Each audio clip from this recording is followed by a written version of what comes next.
Hello, everybody. Excuse me. Hello, everybody. My name is Fantasy Hawkeye, and welcome to... What the heck did my computer just do there? Stupid thing. Anyway. Take 3. Hello, everybody. My name is Fantasy Hawkeye, and welcome to episode number 3 of the Fantasy Hawkeye Show here on YouTube. Today's episode is going to be a... quite possibly the longest episode that we have I posted yet so far here on the channel, as today is my official 2026 Iowa Hawkeyes football preview show. We're going to be going through a recap of last season. We're going to go through the off season with the transfer portal and how that'll affect this year's team. We're going to go through the recruiting class and give my thoughts on that, and as well as some of the top battles on the team, position battle-wise, who will win jobs, who I think may not win jobs, my outlook on the roster, and the schedule heading into the fall 2026 football season. So let's get right into it here with the recap of last season. And in some ways, last season was definitely a disappointment for sure, as we dominated the teams that we should have in Nebraska, Wisconsin, Minnesota. If you heard that beep, I'm sorry. I hope that goes bye-bye here soon. My Discord's going off. Hopefully you're not getting any of that. If you are, let me know, and I will figure out a way to mute that out of here for next time. So, where was I? Oh, yes, I'm sorry. So, yes. But we lost the close ranked games last season. Again, in terms of Indiana, we lost to them by 5 points, 20-15, in a game in which we had won. In the bag, but we had in the bag, we just blew an opportunity, which was we got the turnover we needed, but we couldn't execute on the field goal or a third down screen pass, and we lost. We lost because of that. And then Oregon, we scored too early in the final minute. Oregon got down the field, got a field goal, and won 19-8 or won 18-16. We had USC beat dead to rights as well. We blew a double-digit lead up down in LA last year. So they end up going to the ReliaQuest Bowl, which, by the way, I've been watching football since the early 2000s. And I'm sorry, but it's still going to be the Outback Bowl to me. It always will be. This is one of the more common bowl games for Iowa, one of the more common bowl destinations. It has always been the Outback Bowl, except this is the first time that it's been the ReliaQuest Bowl. I get it. You know, you gotta go by the name. But, to me, it's still the Outback Bowl. I'm sorry. Whatever you guys think, you know, if you guys want to dog on me about that in the comments, you're good. But, to me, it will always be the Outback Bowl. Anyway, so we end the season on a high note, beating Vanderbilt 34-27. To end the season back on New Year's Day.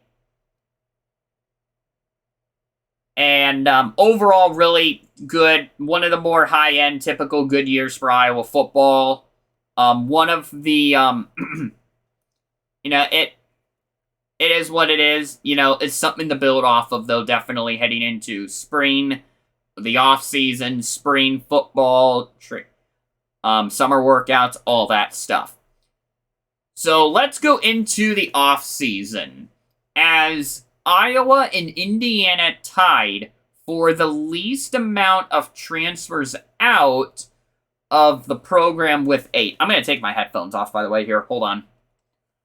So, they were also the only 2 teams, if I remember correctly, with single digit transfers out, as far as I know. I don't believe there was a transfer. Just making sure I was still recording. I do not believe there was another team that had less than 10. So Iowa decides, in their meetings and all that this year, they decide, you know what? We're going to go the route that Indiana went this year in the portal. Bringing in studs from the FCS level who have multiple years of eligibility. And this was before the 5-for-5 rule even went into effect. Which, if you don't recall, I talked about it back on episode 1, but basically no more red shirts in college sports now. But every student athlete is allowed 5 years, and you're gone. Which, again, great rule. But Iowa ended up bringing in 16 transfers in total. And this is the list of transfers. I'm going to list everybody off. This is the list that Iowa is bringing in with position and the the college that they were at. So, off we go now. Number 1 was Kamari Brown, a defensive end out of Elon. Number 2 was Bryce Stevenson, a defensive tackle. Now, I believe he's from North Carolina A&T. I want to say that's where he's from, but I could be wrong on that. Tony Diaz, a wide receiver out of Utah Valley, Rio de Janeiro. We will be talking about him later on. Same with L.J. Phillips. I believe his name is Lendon Phillips, if I recall correctly, but I've seen reports that a lot of people just call him LJ. I've seen that listed before, so I'm going to be calling him LJ Phillips. Running back out of South Dakota. Anthony Hawkins was a safety at Villanova. Tyler Brown and Trent Wilson were both at James Madison last year. Tyler Brown, a safety. Trent Wilson, an offensive tackle. They are technically FBS transfers, not FCS, because last year was, I believe, their first year at the FBS level. If I recall correctly. Might have been their second. Xavier Stiles, a safety out of Robert Morris. Lance Ingold, a defensive end out of Northern Illinois. Eli Ozick, a kicker out of North Dakota State. Tanner Philpott, a punter. I do not have his college information. I do apologize. I could not find it for the life of me. Evan James, a wide receiver from Furman. And then I'm going to botch this last name, but I'm going to call him Emmanuel O. His last name starts with an O. I think it's Olagbaju, something like that. Defensive tackle from North Dakota. And then Lance Begley, a wide receiver from SMU. And then Cody Haddad was a very late pickup in the portal, as he was the only transfer that come to Iowa from a Power 4 FBS school. He's from Ohio State. He was a safety, redshirt freshman. Didn't really play a lot. But you kind of get the theme of this year. You kind of understand the theme of it. It was all about bringing in FCS top tier talent. Tony Diaz, the wide receiver. He's expected to be the number 2 wide receiver this year, and we'll get to that when we talk about positions here in a little bit. When we start going through these, when we start going through more of these players at that time. But by the way, he had an Alabama offer. He had an offer from Alabama and turned it down because he said, and we'll talk about this more, and I'll refer to this back here maybe later too, is that Tony Diaz said he knew he could get guaranteed playing time at Iowa, and that's why he came here. That's why he became a Hawkeye, was because he was guaranteed playing time instead of going to Alabama and potentially sitting on the bench. LJ Phillips is another name. He's the running back, top tier FCS talent. Tyler Brown, Evan James. They all have multiple years of eligibility. Kamari Brown, he had 12 sacks last season. We'll talk about him and his impact more later on.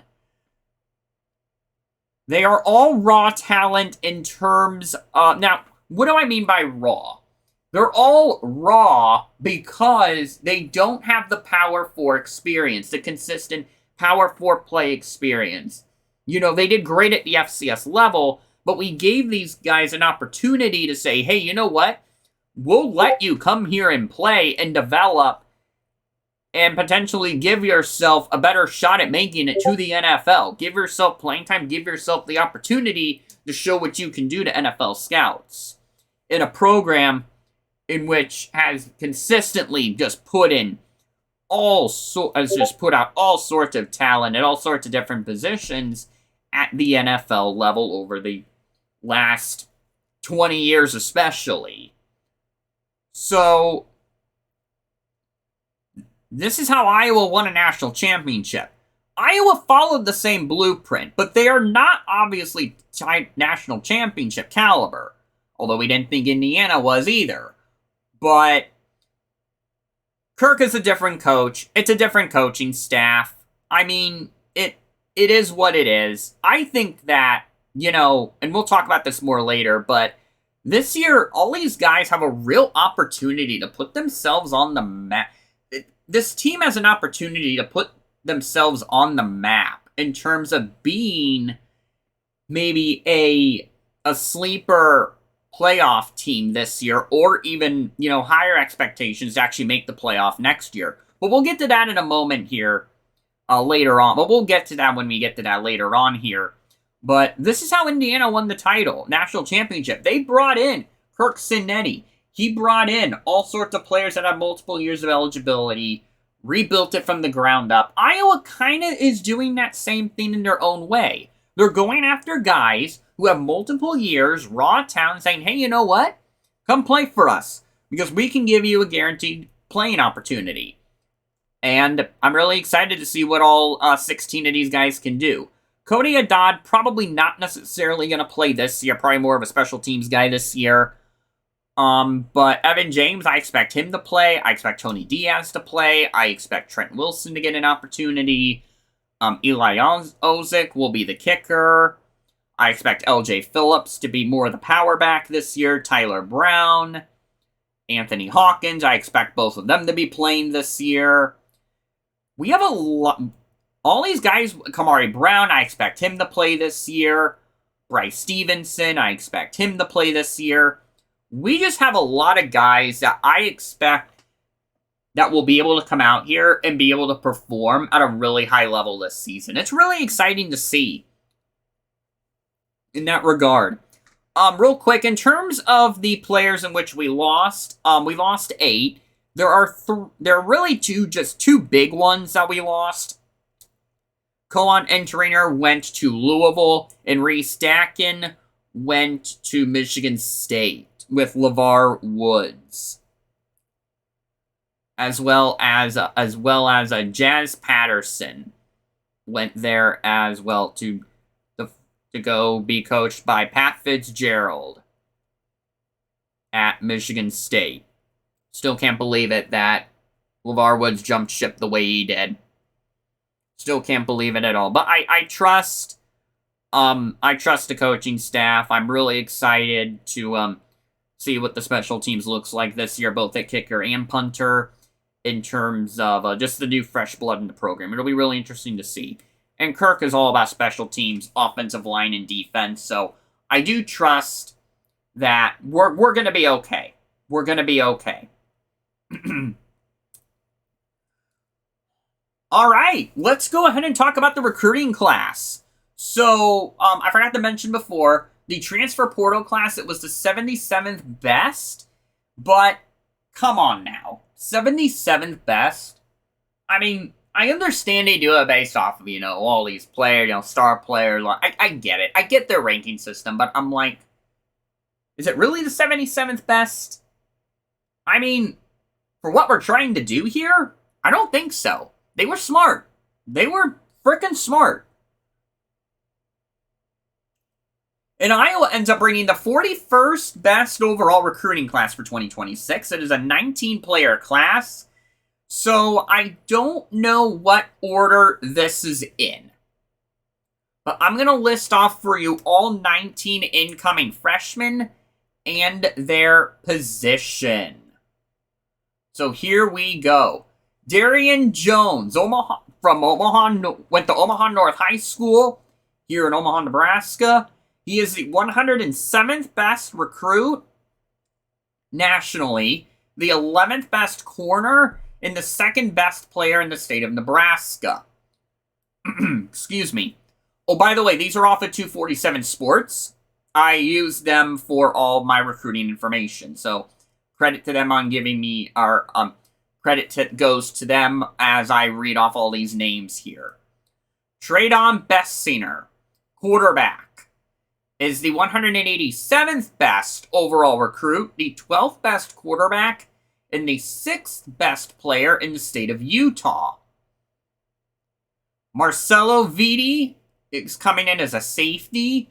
He is the 17th best safety prospect in the nation and the 5th best overall player in the state of Michigan. And then we go down here to Carson Nielsen, an offensive tackle, 6'7", 275. He is the 27th best offensive tackle and the 2nd best overall player in the state of Iowa. And then Gene Riordan,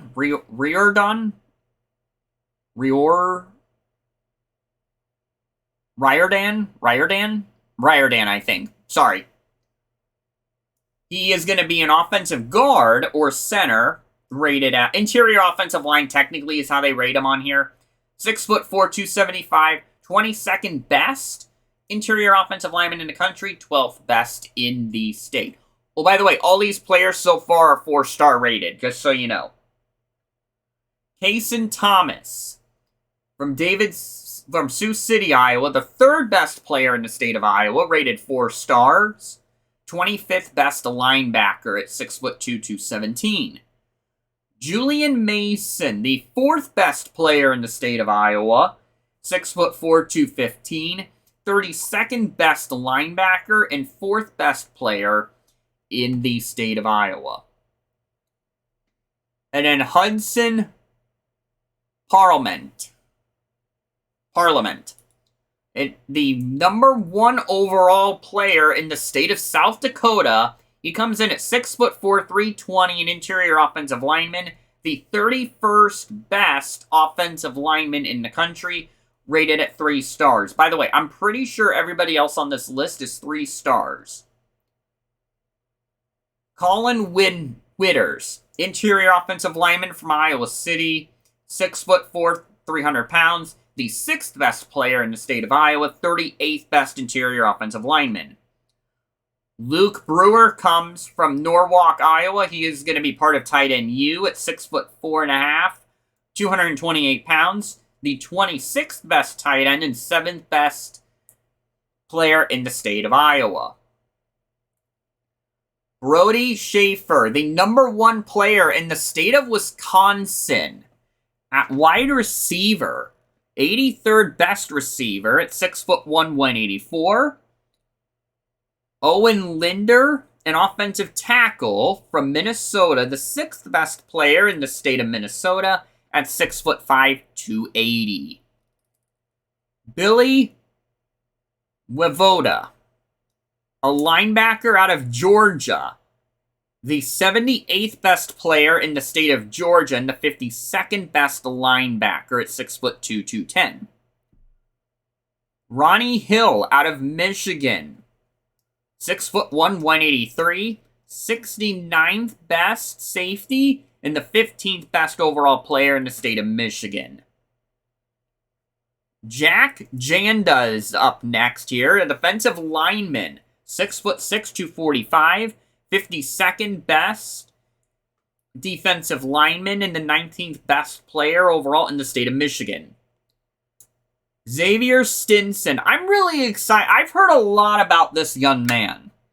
He's a wide receiver, 6'2", 185, the 100th best player in the state of Florida. Wasn't really heavily recruited. Position, he was the 131st best receiver, according to 247 Sports. But I've heard a lot about him. And I've heard he can make some noise freshman. I've heard he could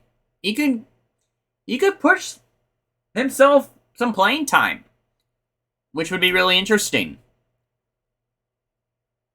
Sawyer Jezrisky, defensive lineman, 6'3", 265, the 119th best defensive lineman in the country, but the 8th best player in the state of Minnesota. DeAndre Smith, wide receiver from Neptune Beach, Florida. 5'10", 150. Really small dude. Really, really small. 167th best receiver, 129th best in the state player in the state of Florida. And then the last player, Boston Everett from Australia. Yes, another Australian punter. 6'1", 200. He is considered the 7th best punter to come into college football and the 15th best player overall coming into college football this year from Australia. And my favorite off this list has got to be Darian Jones, because I see him being the next Desmond King, the next Josh Jackson, the next Cooper DeJean.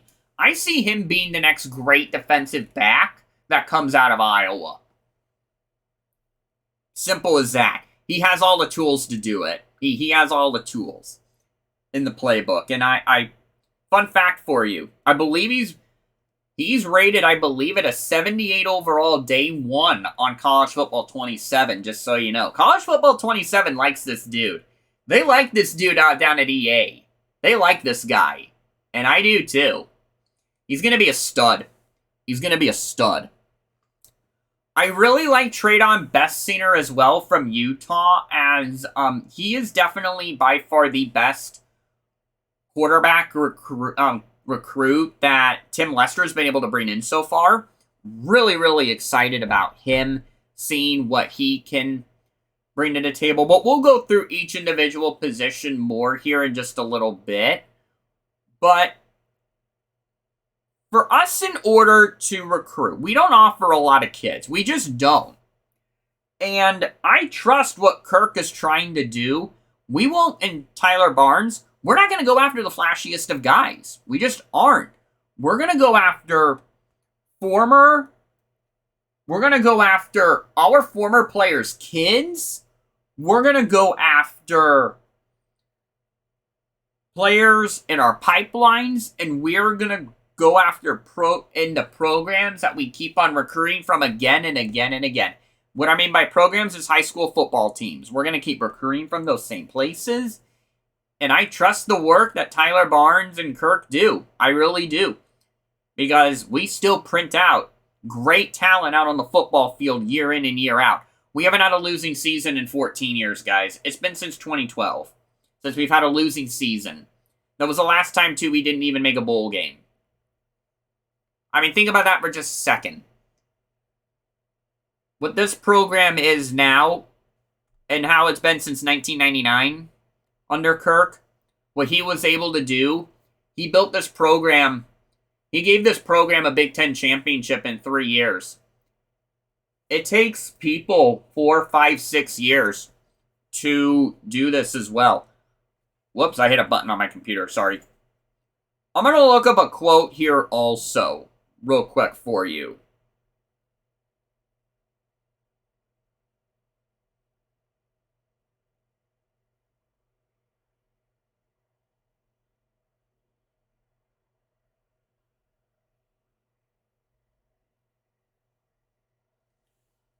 This is from back in 2020, in April. Sorry, I'm just not pulling this up. I should have put this in the script, but I didn't. This is a quote from Bill Polian NFL, Bill Polian, who has been in the NFL for so many years, quote, "When you get a player from Iowa, no matter what the skill level, you know he's completely ready for the NFL," unquote. Think about that for just a minute.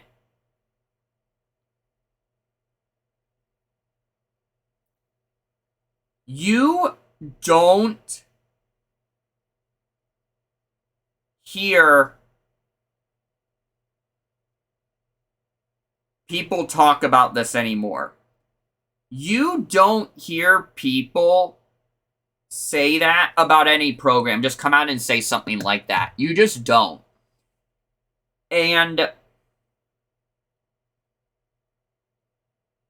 there's another, and the NFL, especially over the last probably 10 years, I would say, every single team has come to our pro day, pretty much, to watch somebody, whether it was Cooper DeJean, whether it was Desmond King, whether it was Josie Jewell, whether it was Josh Jackson, whether it was even in the earlier 2000s, whether closer to 2010s, whether it was Ricky Stanzi, whether it was CJ Beathard, which was 2016, whether it was even Marshall Yonda back in the early 2000s, whether it was Robert Gallery, whether it was Bob Sanders, whether it was Dallas Clark, whether it was Brad Banks, whether it was, I could go on and on and on. But you get, how do I put this the right way? I hope you understand my point here. And that is, I trust Kirk Ferentz more than anybody, probably, in this entire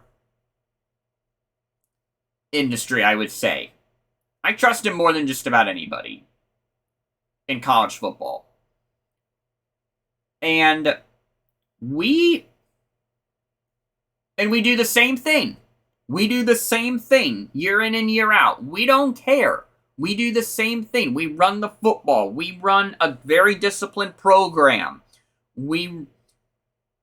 Iowa suspends kids for missing practices, for crying out loud. Come on now.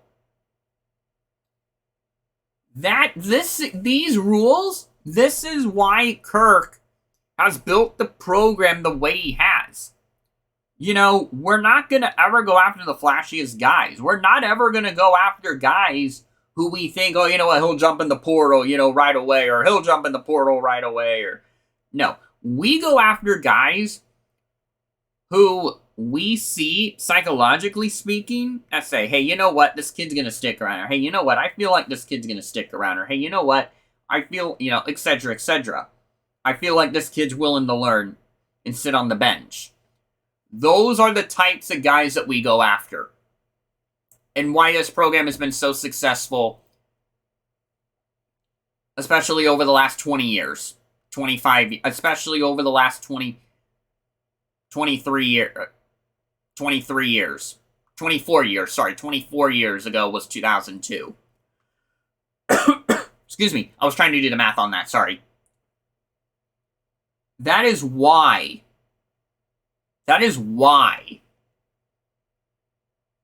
this program is as successful as it is right now. And one of the most consistent programs in all of college football. And will always be one of the most consistent college football programs until Kirk Ferentz finally decides to hang it up. Which could literally be any year now. I've been waiting for him to hang it up, honestly, for 5 years. I've been waiting for about... I've been thinking that he would hang it up now, like 5 years ago even. And each year, I grow a little bit more confident that he's going to hang it up sooner rather than later. So anyway, enough about that now. Sorry, that was kind of a ramble on there. Let's go ahead and look at the Iowa football roster now, position by position group. Excuse me. entering this season. So, we're going to start with the defensive line. So, there are some big questions on the defensive line, obviously. It does have a lot of question marks for sure, because we have a lot of players who necessarily didn't get a lot of playing time, sat on the bench for a while, and then we have some transfers coming in. Will we see Kamari Brown make an impact right away? Will Iose Epinesa, AJ's youngest brother, how is he going to line up? How much playing time is he going to get? How does Bryce Stevenson, the new transfer defensive tackle, come into account? Or Emmanuel, the defensive tackle from North Dakota. How do these guys come into account? And how deep is the rotation going to be? There are a lot of questions, I would say, on the defensive line. And in my opinion, probably the position in which is the most concerning, I feel like, when it comes to the defense this season, believe it or not, for Iowa. But we still have Meriwether. We still have Epinesa.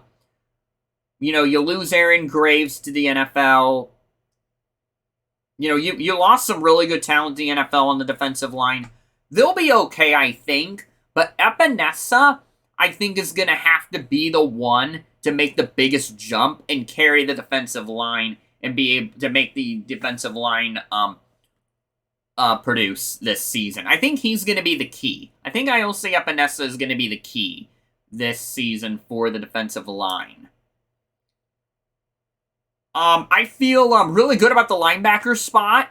As we're going to move on to that now. Jaden Montgomery as well as Cam Buffington have been in the program for a couple of years now. I expect them both to be the two linebackers in the 4-2-5 scheme. But for Iowa outside of that, it's really kind of a question mark. I like Derek Weisskopf's experience. I like Preston Reese. I would definitely keep an eye maybe on seeing both of those guys. Julian Mason's turning some heads as well. I've heard the freshman linebacker coming in. In terms of depth, I don't really know what to expect, but Cam Buffington and Jada Montgomery are probably your two linebackers this year if you're Iowa. Those are probably your two guys. If you're Iowa this season, those are probably your two main linebackers. And then for corner and safety, it's pretty straightforward, I think, for the defensive back position. So Zach Lutmer is going to play cash. I've heard he's going to be playing cash. With Tyler Brown and Anthony Hawkins back at safety, I would love to see that, but we'll see what happens there. And this is just kind of like my thoughts right now, all right? What I think could happen. You know, just giving us some names to really think about, really, is all I'm really doing here.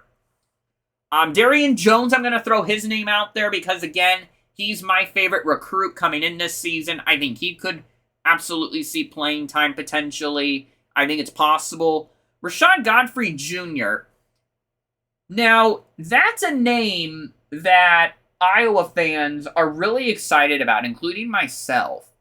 His breakout game was on Black Friday back in November in Lincoln. He was an absolute stud that day. He was an absolute stud that day in Nebraska. He forced a fumble, by the way, at the goal line for Nebraska. He forced the fumble, by the way, on the goal line to prevent another touchdown for Nebraska late in that game. He was the one who forced that fumble.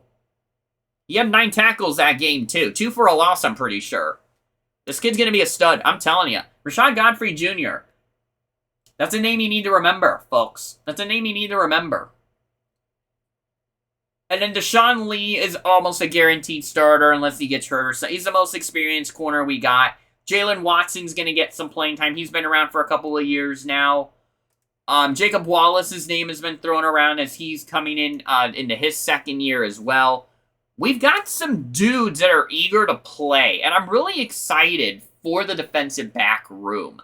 It's younger. It's more on the younger side, but again, this is a team that, by the way, is also returning the least amount of production, overall production, in the Big Ten Conference this season.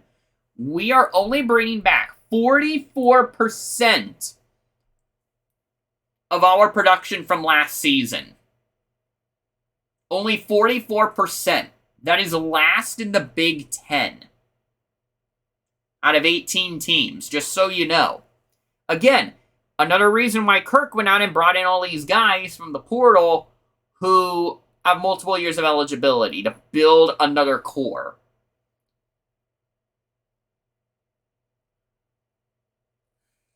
Sorry, I was kind of rambling on there for just a second. So now let's go ahead and take a look at the running back position real quick. And this is really, in my opinion, the easiest position to break down in terms of Iowa football on the offensive side this season.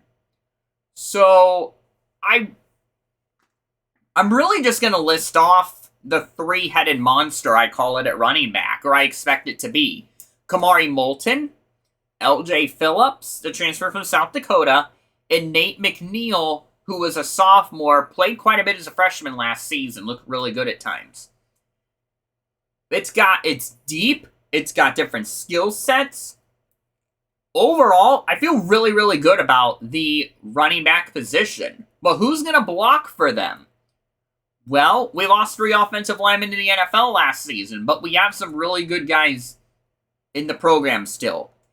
I do not expect to win the Joe Moore Award again this year. It's not going to be that at all. But we have guys that can go out there and execute because they have been around the program for a long time. And I'm going to list 5 upperclassmen that are still in the program right now. Cade Piper, Leighton Jones, Trevor Locke, Jake Dotzler, and Michael Myslinski. Those are the 5 guys who have been around those are the 5 upperclassmen who have been in the program for multiple years. You also bring in offensive tackle Trent Wilson to probably be, I would expect anyway, to be your number 1 rotation guy, to be completely honest with you, in terms of the offensive line. I would expect him to probably be the first guy you bring off the bench, to be completely honest with you. There will be some growing pains. There will be some chemistry pains. I'm expecting more holding penalties. And the reason why I say more holding penalties is because Iowa's first holding penalty of the season from an offensive lineman was against USC in November. We made it to November without a holding penalty. Look it up. I'm dead serious. I'm dead flipping serious. I'm dead freaking serious right now. That's crazy. As mentioned before, we do have some solid players, but we're also going to have some really fun backup offensive linemen as well, I think. I really like Will Nolan. I really like Brody McCaslin. I'm not worried about this offensive line room at all. There's going to be depth. There's going to be players here who will still be able to come in, I think, and be able to produce at a really high level, I feel like. George Barnett has been around now for a while now. His offensive line scheme is now in the program. These kids understand it now. And I expect them to still have a really good year on the offensive line. I really do. I really do have high expectations for this offensive line again this season.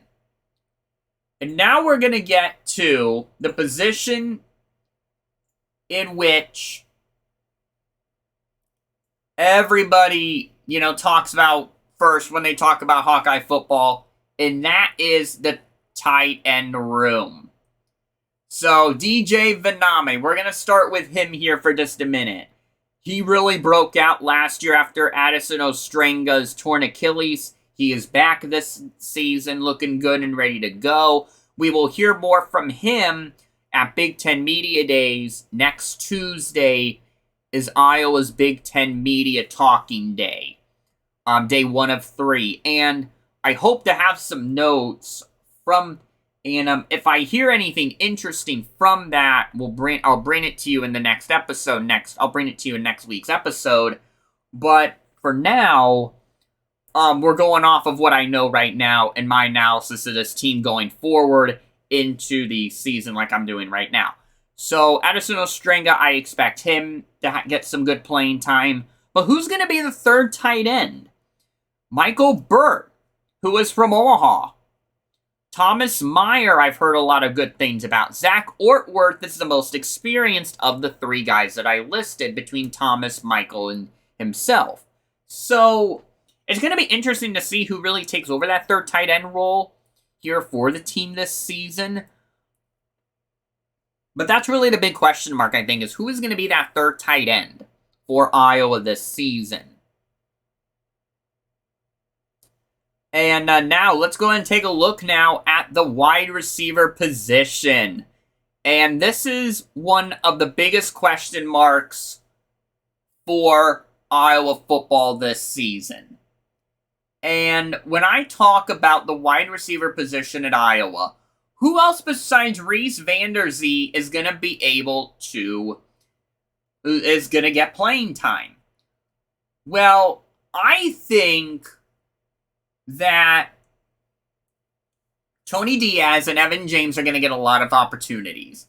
They're both FCS. They were both FCS standouts. Tony Diaz, as I mentioned before, got an offer from Alabama, turned it down because he was guaranteed playing time to come to Iowa. He actually said that too, by the way. Evan James from Furman comes into the program. But we still have a couple of guys who I'm excited about as well. Dayton Howard made some plays last season. KJ Parker, I've heard, had a really, really good spring. Had a really nice jump in the spring. But this isn't your Ohio State. This isn't your Alabama. This isn't your Oklahoma. This isn't your Texas type of receiver room. But this is the best receiver room Iowa has had in probably the last 10, 15 years now, I would say. And I feel like that finally I can say this without looking like a complete idiot, that this wide receiver room has dudes. And dudes who can play, I feel like. Because what this receiver room... Sorry, my throat's getting dry. This wide receiver room is looking really, really good. And I mean really, really good. In terms of the overall talent and the potential that we have. I really like the room. For what we were able to bring in, I like it. I think that this receiver room is going to be great to have. And they're going to have a lot of opportunities, I think. They're going to have a lot of opportunities, I think, to work with either Hank Brown or Jeremy Hecklinski. Yes, it is time to talk about the quarterback battle. And before I get deep into the individual quarterback battle itself, I just want to take a minute to compare this quarterback situation to what's going on elsewhere in college football. As we know, everybody's talking about, NIL, transfer portal guys, all that sort of thing. Nebraska brought in UNLV transfer Anthony Carlona. I don't know how to... Cardona. I don't know his last name. I don't know. But then you have, Iowa bringing in Mark Gronowski last year to help train Jeremy and Hank. Mark Gronowski ends up going to the Miami Dolphins as a UDFA. So now it's really up to Jeremy or Hank Brown. And this is really the first true quarterback battle in which Tim Lester, the offensive coordinator, finally has two guys he brought into the program, and he is letting them battle it out for the starting position. I absolutely love that. And get this too. Both guys have been around the program now for over a year and a half. They've been around the program since January of 2025. Think about that for just a minute. They've both been around the program now for quite some time. They both know the offense. Tim Lester has said, these kids know the offense. We're going to be able to expand the playbook. we're going to be able to do a lot more different things this season because I was able to train these guys for so long, which is great. Which is great to hear. And it's just really exciting overall to have a true quarterback competition before the NIL era, in the NIL era, if I'm making sense here. I'm going to explain it a different way as well, for those who don't understand. This is how quarterback battles used to be in the early 2000s. This is how quarterback battles used to be in,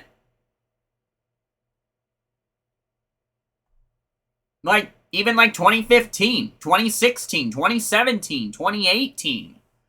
This is how quarterback battles used to be before the portal and NIL. And the fact of the matter is now, all these programs like to just go after the best quarterback, like to buy their guys. These universities just like to go buy their players now.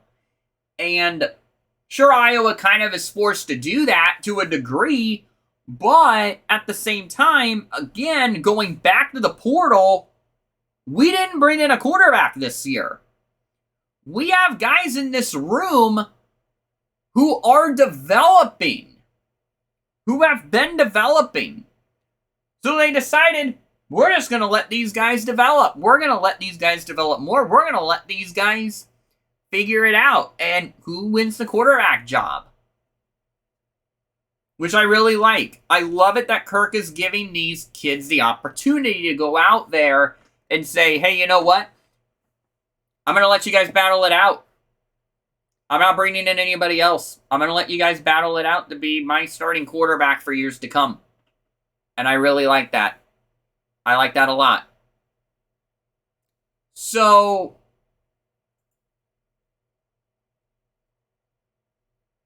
thinking about both these guys here. Hank Brown is more of your pocket passer type, built more like a Big Ten quarterback, 6'2", 210, I believe, or something like 225, something like that anyway.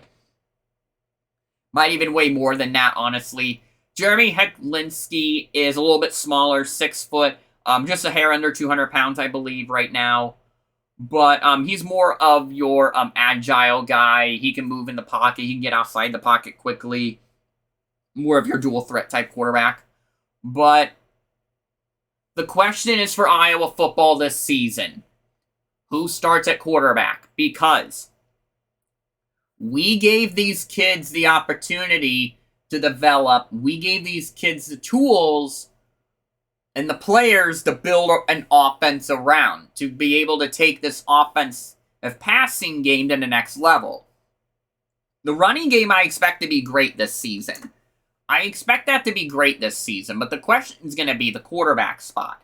And that's really the theme this year, is who is going to start at quarterback for Iowa football this season.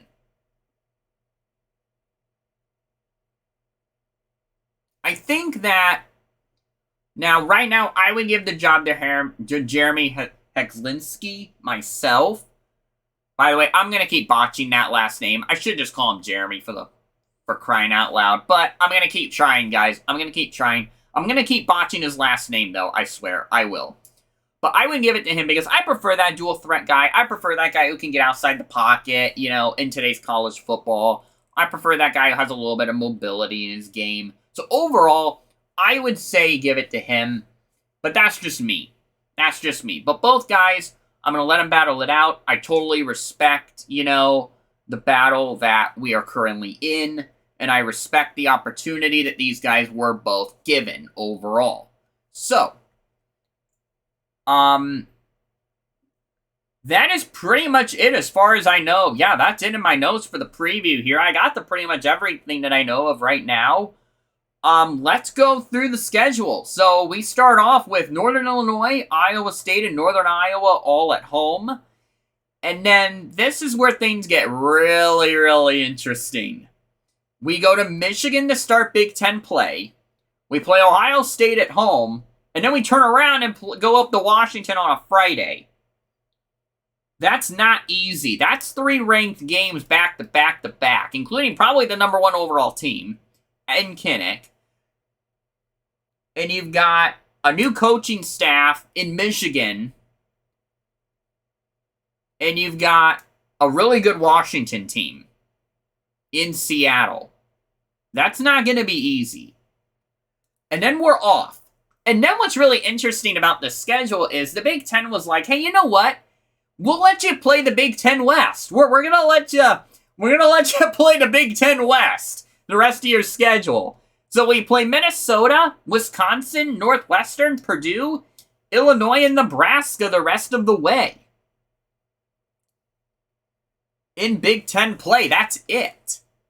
That's it. So, to me, when it comes to the schedule, Iowa, this is a team that can absolutely make the playoff. This is a team that can absolutely go like 6-6 because of the quarterback play. Everything on this season hinges on the quarterback play. And speaking of the quarterback play, I forgot to mention one thing. Iowa went out and hired, about a month ago, they went out and hired Tom Moore. The Tom Moore, 87 years old, who coached Peyton Manning and worked with Tom Brady down in Tampa Bay. Tom Moore is now a consultant, an offensive analyst for Kirk Ferentz and his football staff. And Tom Moore reportedly has also, I've heard, has also been working with the quarterbacks in the quarterback room, helping them develop. He has been working with the quarterbacks as an assistant quarterback coach. Are you kidding me? Think about that for just a minute. Those kids having the opportunity to learn from the legendary Tom Moore. Even if he's just here for a year. It's just incredible for these kids to get that opportunity more. To get that from a bigger picture perspective. But it's still interesting nonetheless. But like I said, quarterback play is going to be the key this season. They can make the playoff on one specific condition. And I'm going to tell you that right now. If they were to go out and win your 3 non-conference games, Northern Illinois, Iowa State, and Northern Iowa, if you were to win those 3 games, start 3-0, go into the Michigan, Ohio State, Washington 3-game stretch, the hardest stretch of your schedule, if you can get out of that, particularly if you were to beat Michigan in the Big House or Ohio State, at home, if you were to get particularly one of those 2, but any of those 3 games, whether it's Michigan, Ohio State, or Washington, I would say Michigan being the most likely game, just because we don't play well on the West Coast at all, and that's on a Friday night, and I do not think that's going to go well one bit. I think that is definitely a disaster coming. But anyway, if we can somehow get Michigan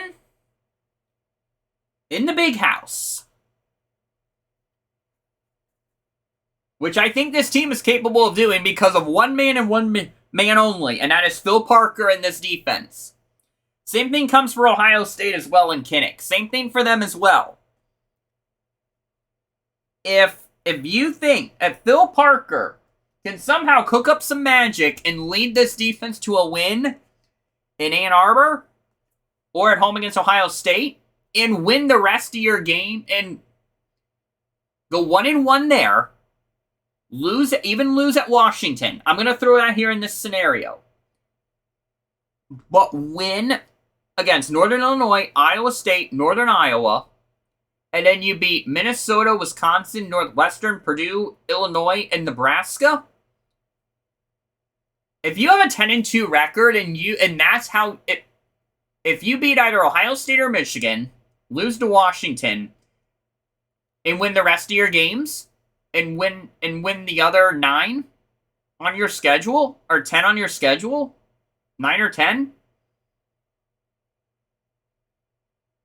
This is a playoff team. That is enough, I think, to get you an at-large bid into the playoff this season. I think it would be enough to get you into the playoff. I really do. Do I expect playoffs? No, absolutely not.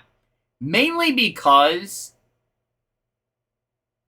I think that it is very possible that we go into Big Ten play and get absolutely shellacked for 3 weeks in a row against Michigan, Ohio State, and Washington. I think that is absolutely possible. Now, of the 3 games, the most likely game, the most winnable game in my opinion, is Michigan. Because again, we don't travel to the West Coast very well unless if something changed. And we went up in Seattle on a Friday night for God's sake. It's a Friday night too. That's our Friday night game. We go up to Washington. After playing Ohio State, I'm like, oh come on. When I saw that, I was like, come on, man. Seriously? I mean, Jesus Christ. Like, I have no idea why the doorbell is ringing. I apologize for that. Hold on 1 second.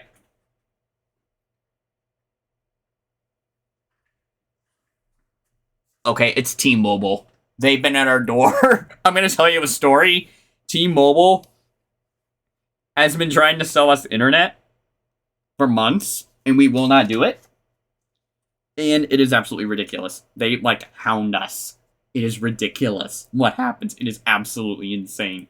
But anyway, sorry about that. I seriously apologize for the doorbell. We're going to ignore that. All right. So, where was I? Oh, yes. So, if we can get to that point, 10-2, with a win against Michigan or Ohio State, this is a playoff team. This is absolutely a playoff team. I think it really is. Anything less than that,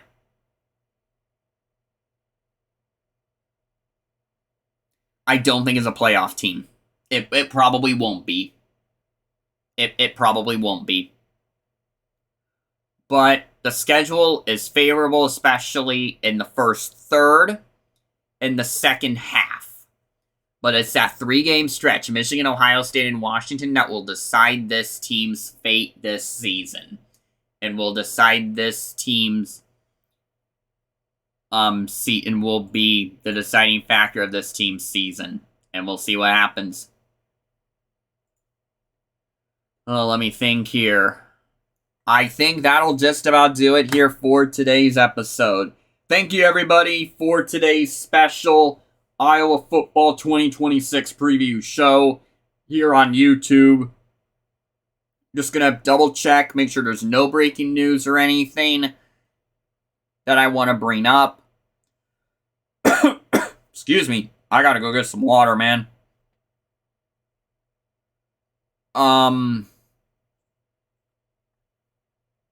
Let me see here. I just gotta check one other thing real quick, and then I'm gonna get off here. Nope, that will do it. So next week's episode, if there's anything big in terms of Iowa and Big Ten Media Days from a week from today, I'll let you know. Other than that, we'll just kind of wait and see what happens. I don't actually have a firm plan as of today for the next episode, but we will see what happens with that. Thank you all for watching today, everybody. Please leave a like if you did, subscribe if you haven't already, and I will see you guys in the next episode. Thank you so much, all. Have a great day, and we will see you hopefully next, and I will see you all hopefully next Wednesday. Have a great day, everybody.